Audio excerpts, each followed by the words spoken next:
여러분 안녕하십니까? 뉴스투데이 제주입니다. 최근 동물원이나 해양시설 등에서의 잇단 돌고래 폐사와 사육학대 논란 속에 자연 방류를 촉구하는 목소리가 커지고 있는데요. 제주 퍼시픽 리솜에 있는 돌고래 3마리가 당초 방류 약속과 달리 경남의 또 다른 해양시설로 옮겨질 거라는 계획이 알려지면서 시민단체들이 반발하고 있습니다. 이따금 기자가 보도합니다. 사육사가 던진 공을 향해 뛰어오르는 돌고래. 지느러미에 매달린 사육사와 물살을 가르고 지느러미와 손을 맞잡고 춤을 추듯 빙글빙글 돕니다. 2005년 제주바다에서 불법 포획된 제주 남방 큰돌고래 비봉이와 서울대공원에서 기증받은 큰돌고래 태지, 그리고 2013년 일본에서 수입된 아랑이입니다. 2017년 해당 시설을 인수한 호반그룹은 지난해 말부터 쇼를 중단하고 돌고래들을 바다로 되돌려보내겠다고 발표했습니다. 하지만 호반 측은 최근 당초 약속과 달리 돌고래 3마리를 경남 거제도에 있는 해양시설로 보내기로 했습니다. 오랜 기간 수족관에서 살아온 돌고래를 바다에 방류하면 생존 가능성이 낮아 함께 지내온 돌고래 3마리를 한 곳으로 보내는 것이 최선이라는 겁니다. 이 같은 사실이 알려지자 시민단체들은 반발하고 나섰습니다. 적절하고 신중한 방류 과정을 거치면 야생무리와 결합해 생존할 가능성이 높다는 겁니다. GPS 식별 장치를 부착하고 야생무리 곁에 조용히 방류할 것 등의 절차를 거친다면 비봉이의 생존 가능성은 매우 높다고 판단한다. 그러면서 사육지 이동 허가권을 가진 해양수산부에 반출을 불허하라고 촉구했습니다. 해양 생태 계법에 따라서 해양보호생물을 이송, 반입할 경우에 해양수산부 장관의 허가를 득해야 됩니다. 시민단체들은 돌고래들이 보내질 경남 거제도의 해양시설이 2014년 이후 돌고래와 흰고래 11마리가 폐사한 곳이라며 방류를 요구하는 가운데 해양수산부는 조만간 퍼시픽 리솜과 제주도 등과 방안 조율에 나설 계획입니다. MBC 뉴스 이따금입니다. 유기동물 없는 제주 네트워크는 제주도의회 앞에서 기자회견을 열고 동물 학대 사건들에 대한 철저한 수사와 처벌을 요구했습니다. 이들은 최근 제주시 내도동에서 산채로 개가 파묻히고 한림읍에서는 입과 발이 묶인 개가 발견된 사건과 관련해 조속히 용의자를 찾아달라는 탄원서를 경찰에 전달했습니다. 제주 서부경찰서는 주변 CCTV를 확보해 수사하고 있지만 아직까지 용의자는 찾지 못했습니다. 최근 치매 치료제 개발을 위한 각국의 연구 경쟁이 치열해지는 가운데 치매 복제돼지 생산 기술은 세계 최초로 우리나라에서 개발됐는데요. 미국 특허도 받은 이 기술이 줄기세포와 세포 치료제 개발 전문 기업에 이전돼 관심을 끌고 있습니다. 박주연 기자가 보도합니다. 새끼 흑돼지 3마리가 부지런히 어미젖을 빱니다. 태어난 지 12일째 된 이 새끼 돼지들은 치매 유발 유전자를 가진 복제 돼지입니다. 돼지의 체세포에 사람에게 알츠하이머성 질환을 일으키는 유전자 3개를 주입해 다른 흑돼지의 난자액과 바꿔넣는 방식으로 생산된 겁니다. 이 복제 돼지 생산 기술은 제주대 박세필 교수 연구팀이 세계 최초로 개발한 기술로 2017년 국내 특허 획득에 이어 2019년에는 미국 특허까지 받았습니다. 수컷 6마리에 이어 일주일 전에는 암컷 1마리도 태어나 내년부터 대량 생산도 가능해졌습니다. 특히 특허 관련 제약이 많은 미니 피그종이 아니라 제주 토종 흑돼지를 사용해 기술 경쟁력에서 우위를 확보했다는 평가입니다. 우리 제주 흑돼지는 체구가 일반 돼지보다 적습니다. 이 돼지에서 개발된 기술 혹은 기술 이전은 특허는 모두 제주도 또는 생산자의 모두 몫이 됩니다. 제주대학교는 이 기술을 줄기세포와 세포치료제 개발 전문 기업에 이전하는 업무 협약을 맺었습니다. 해당 기업은 기술 이전료로 제주대에 2억 원을 내고 해마다 순이익의 5%를 대학에 기부하게 됩니다. 돼지는 장기의 구조와 크기, 생리적 특성이 인간과 유사하고 비슷한 질병 패턴을 보여 치매 연구에 효과적이라는 분석입니다. 마우스보다는 훨씬 더 효과적으로 확인해 볼 수 있는 동물이다. 치매 치료제 개발 연구 쪽에 굉장히 유용하게 활용될 수 있겠다.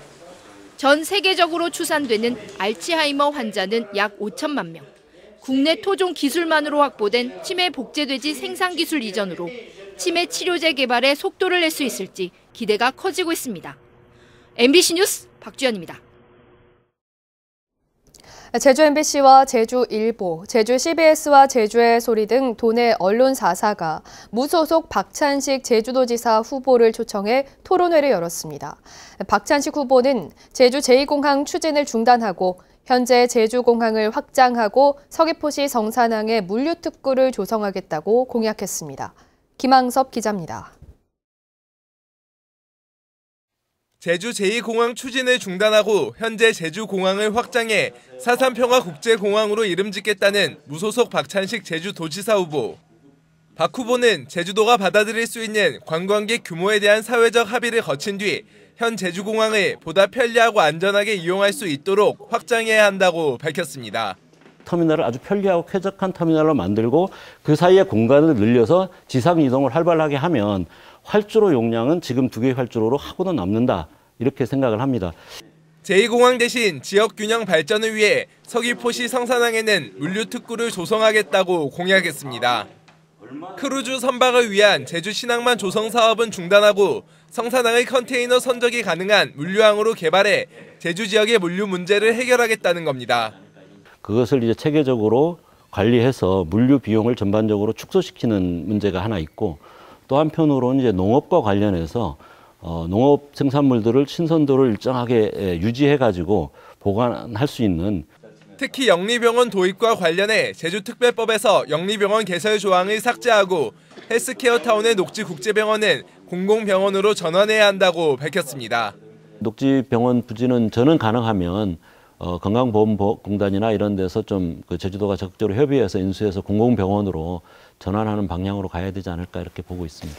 또 의료와 돌봄, 환경 등 사회 필수 인력을 대상으로 생활임금제도를 도입하고 600억 원의 예산을 추가로 투입해 무상버스를 실현하겠다고 밝혔습니다. MBC 뉴스 김항섭입니다.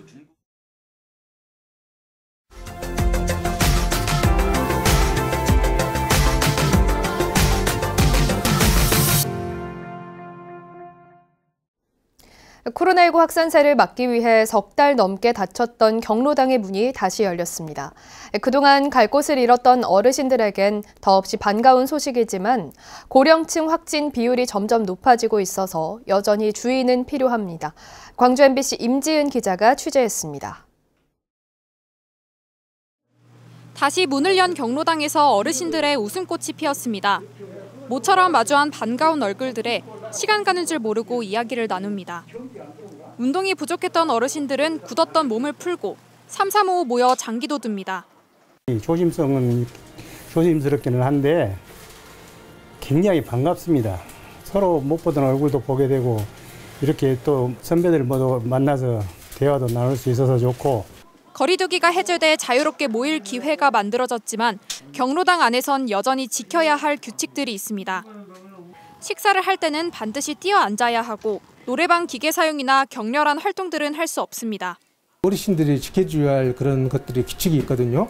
약간의 식사하실 때 약간의 거리 뛰어앉기라든지 칸막이라든지 그런 것들을 하고서 식사를 하게끔 그렇게 가능해요. 거리두기가 해제되면서 지난 2월부터 운영이 중단됐던 광주 지역의 경로당들이 다시 문을 열었습니다. 이번에 개방된 경로당은 모두 1,300여 곳. 오미크론 확산세가 꺾이면서 많은 어르신들이 일상을 되찾고 있지만 재확산에 대한 우려는 여전합니다. 60살 이상 고령층의 코로나 감염률은 점점 늘어나고 있기 때문입니다.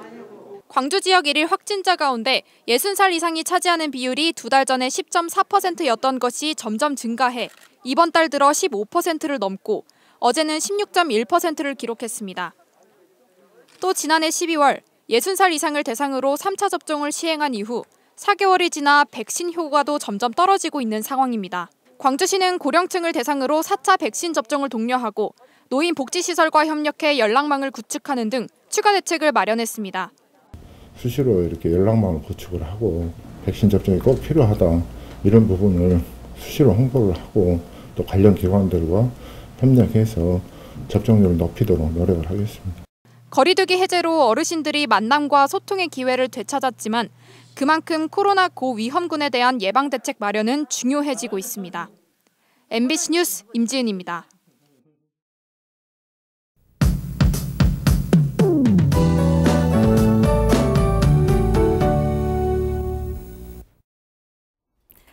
오늘 가벼운 옷차림 하셔도 되겠습니다.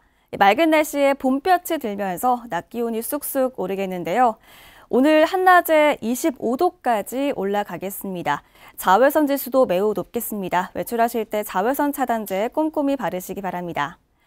이렇게 고온 현상이 다시 이어지는 이유는 바로 이동성 고기압이 남쪽으로 이동하면서 이 고기압의 가장자리에 따라서 고온다습한 공기가 들어오고요. 또 고기압의 영향으로 하늘도 맑아져서 햇볕이 기온을 더 끌어올리기 때문인데요. 따라서 어제와 달리 오늘은 제주 전 지역에서 맑고 화창하겠고요. 공기도 깨끗하겠습니다. 금요일 아침 현재 기온 보시면 북부와 동부 지역 12도, 남부 지역 16도로 포근하게 시작하고 있습니다. 따뜻한 남풍이 한라산을 넘으면서 오늘 북부 지역이 가장 기온이 높겠는데요. 북부 지역은 25도까지 오르겠고요. 동부 지역 23도, 남부 지역 20도가 예상됩니다. 도서 지역도 맑은 날씨를 보이겠고 우도는 낮 기온 24도까지 올라가겠습니다. 오늘 해상 날씨 좋겠습니다. 맑은 날씨를 보이겠고요. 바다의 물결도 전 해상에서 잔잔하게 일겠습니다. 다만 고온다습한 공기가 유입되면서 바다 안개가 끼겠는데요. 항해하거나 조업하는 선박들은 유의하시기 바랍니다. 주말인 내일은 흐리고 새벽에 5mm 안팎의 비가 살짝 지나겠습니다. 일요일에는 다시 맑은 날씨가 이어지겠고요. 다음 주 초반에는 또 한 차례 비가 내릴 전망입니다. 날씨였습니다. 제주지방법원 형사 1단독 강동훈 판사는 뺑소니 사고를 낸 혐의로 기소된 38살 김모 씨에게 무죄를 선고했습니다.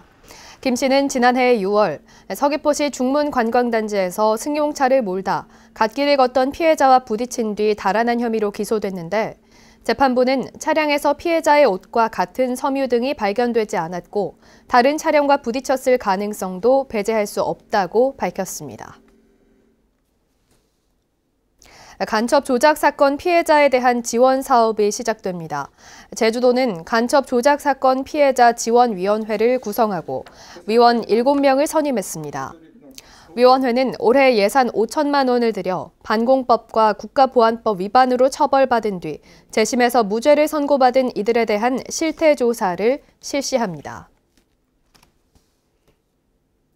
진보당 제주도당은 제주도청 앞에서 기자회견을 열고 정부는 국내 식량 안보를 위협하고 우리 농어민을 죽이는 환태평양 경제동반협정인 CPTPP 가입 절차를 중단하라고 요구했습니다. 이들은 농어민을 살리고 국민 건강권을 지키기 위해 제주 농어민단체, 시민단체 등과 CPTPP 저지 운동본부를 건설하고 연대 투쟁하겠다고 밝혔습니다.